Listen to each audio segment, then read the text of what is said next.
Hi guys, now in probability we have learned what are random experiments, its outcomes and how to calculate the sample of space of any random experiment, right? And along with that, we had also seen what are events, its different types and algebra on it. And finally, we have learned how to calculate the probability of any event with a general approach to probability, that is the axiomatic approach to probability. And we have also seen the resemblance of this approach with the classical theory of probability. Now in today's video, we will learn what is conditional probability and how to calculate it. So let's begin. Consider the experiment of tossing of one fair coin 3 times. Fair means all outcomes are going to be equally likely. Now first start by recalling that how to calculate the sample of space of any random experiment. So we know that we have a standard method of tree diagram. So in first coin toss, either we are going to get a head or a tail.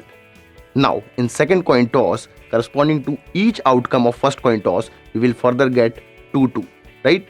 It will be head tail or head tail. Now how we'll write this? We write this as head head, head tail, tail head and tail tail. Now in third coin toss, we will get 2-2 outcome each after the second coin toss outcomes, right? So that will be head head head, head head tail, head tail head, head tail tail, tail head head, tail head tail, tail tail head and tail tail tail.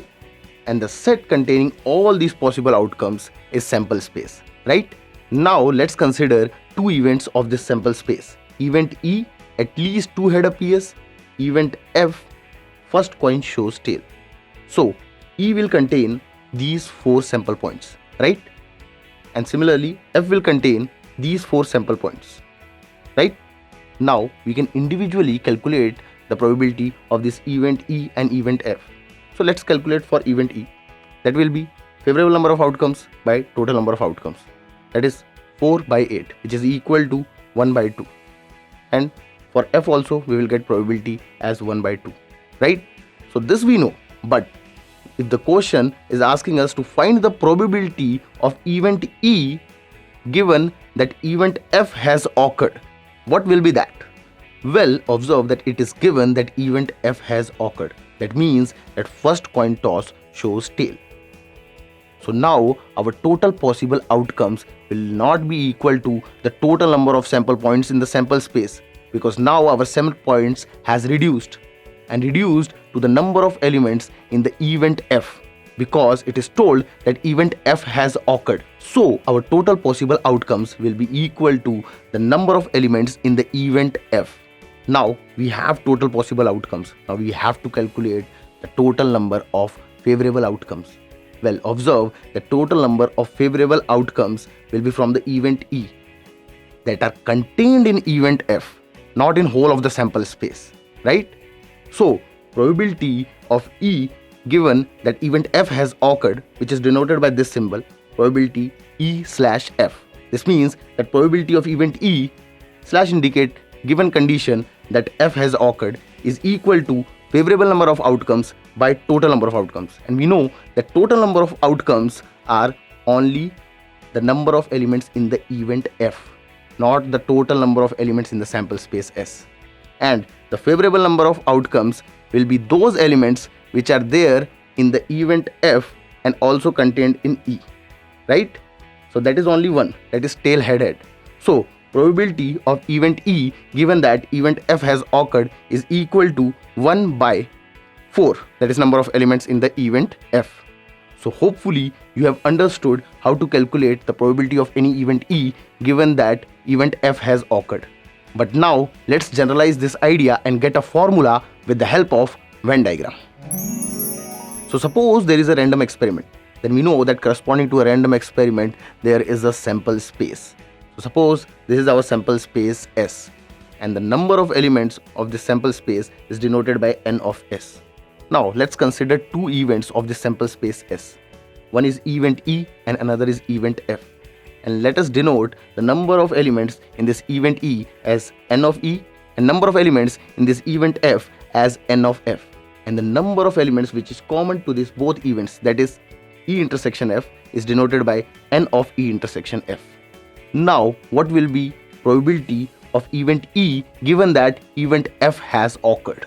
Now observe that it is given that event F has occurred. So our new sample space will not be the whole sample space of the random experiment, but rather it will be only this event F, right? So the total number of possible outcomes will be equal to the number of elements in the event F, that is n of F. Now, what will be the favorable number of outcomes? Well, we have to calculate the probability of event E given that event F has occurred. So, the number of elements in the favor of our event E given that event F has occurred will be the number of sample points which is there in the event F and contained in E. So that will be only this region of E intersection F, right? So the total number of favorable outcomes will be equal to the number of sample points in the event E intersection F, that is equal to n of E intersection F, right? So the probability of event E given that event F has occurred is equal to the favorable number of outcomes by total number of outcomes, and that will be equal to the number of elements in E intersection F, that is n of E intersection F, by number of elements in event F, that is n of F. So probability of event E given that event F has occurred is equal to n of E intersection F by n of F. So this is our general formula. But now let's convert this formula in terms of probability of the events. How?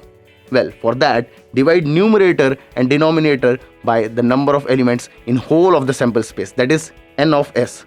Now observe that this numerator will become probability of E intersection F and this denominator will become probability of F, right? So we can say that probability of event E given that event F has occurred is equal to probability of E intersection F by probability of F. Now, note this formula. This is a very helpful formula for us in our coming lectures, and this will be very frequently used to conclude several results. But whenever any question will come to solve for the conditional probability, I will suggest you all to go with this Venn diagram approach rather with this direct formula. So hopefully you all have understood how to calculate the conditional probability. Now I am sure you all must have understood what is the meaning of conditional probability. So we will meet in the next video to learn the properties of this conditional probability, and we will do some examples too. So for now, let's summarize what we have learned today. Let E and F be the events of the sample space S of a random experiment. So probability of E given that event F has occurred is equal to probability of E intersection F by probability of F.